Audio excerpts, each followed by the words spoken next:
Hi అండి. Welcome back to my channel. Pakodi curry ఎలా చేసుకోవాలో ఈ వీడియోలో చూద్దాం. కావాల్సిన పదార్థాలు 2 టమాటాలు, 1 ఆనియన్, 2 పచ్చిమిర్చి, అల్లం వెల్లుల్లి పేస్ట్, పకోడీ 200 గ్రామ్స్.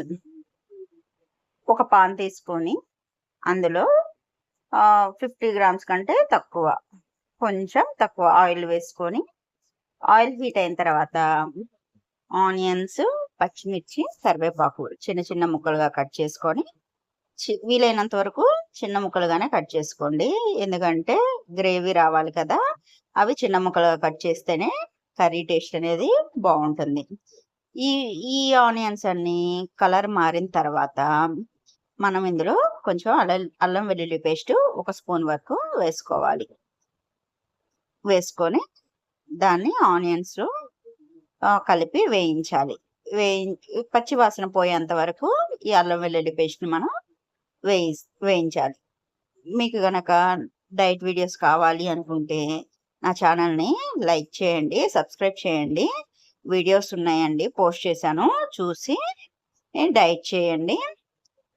ఈ అల్లం వెల్లుల్లి పేస్ట్ వేగిన తర్వాత మనం తరిగి పెట్టుకున్న టొమాటో ముక్కలను కూడా ఈ గ్రేవీలో వేసి టమాటా ముక్కల్ని బాగా మగ్గనివ్వాలండి. టమాటా ముక్కలు కొంచెం మగ్గిన తర్వాత ఇందులోనే 1 టీ స్పూను పసుపు, ఉప్పు కొంచెం వేసుకోవాలండి.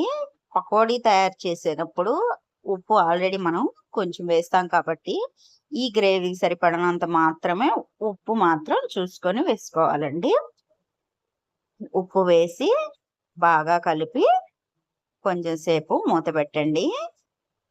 ఒక 2 నిమిషాలు టమాటాలోని వాటరు బయటికి వచ్చేంత వరకు మగ్గనివ్వాలి.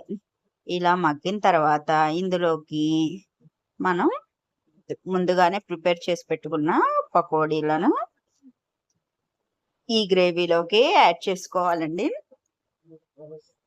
నేను తీసుకున్న పకోడీలు కొంచెం పెద్దగా ఉన్నాయండి, అందుకని వాటిల్ని కొంచెం చిన్న ముక్కలుగా కట్ చేసుకున్నాను.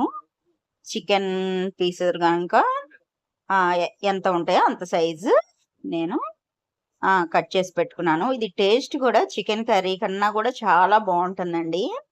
నాన్ వెజ్ బాగా ఇష్టపడే వాళ్ళు, సాటర్డే నాన్ వెజ్ తినని వాళ్ళు ఈ కర్రీ తింటే మీరు నాన్ వెజ్ తినలేదు అన్న ఫీలింగ్ అనేది రాదండి. ఆ గ్రేవీ అంతా ఈ ముక్కలకి పట్టేంత వరకు కలయబెట్టి అందులో మనం వాటర్ని యాడ్ చేసుకోవాలండి.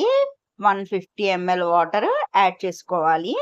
మీకు 150 ml తెలియకపోతే ఆ ముక్కలు మునిగేంత వరకు వాటర్ని యాడ్ చేసి లిడ్ పెట్టేసి సిమ్లో పెట్టేసేసేయండి.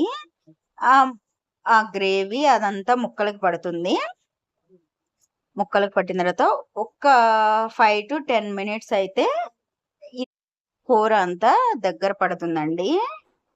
ఇలా దగ్గర పడిన తర్వాత ఇందులో ఒక 2 టేబుల్ స్పూన్స్ వరకు మనం కారం వేయాలండి. కారం వేసి ఆ కర్రీకి అంతా కారం పట్టేంత వరకు కలియబెట్టి ఒక 5 మినిట్స్ తర్వాత చూస్తే కర్రీ రెడీ అయిపోయి ఉంటుందండి. అంతేనండి, పకోడీ కర్రీ చేసుకోవడం. దీనిలో కొంచెం కొత్తిమీర వేసి గార్నిష్ చేసేసి సర్వ్ చేసేసుకోవడమేనండి. దీనిలో శనగపిండితో చేస్తారు కాబట్టి మనకి ప్రోటీన్ కూడా ఉంటుంది, హ్యాపీగా తినొచ్చండి. మీరు కూడా ట్రై చేసి ఎలా వచ్చిందో నాకు కామెంట్ చేయండి. మీకు కనుక నా వీడియోస్ కనుక నచ్చితే లైక్ చేయండి, సబ్స్క్రైబ్ చేయండి, షేర్ చేయండి. Thank you. మరొక వీడియోతో మళ్ళీ కలుద్దాం. Bye bye.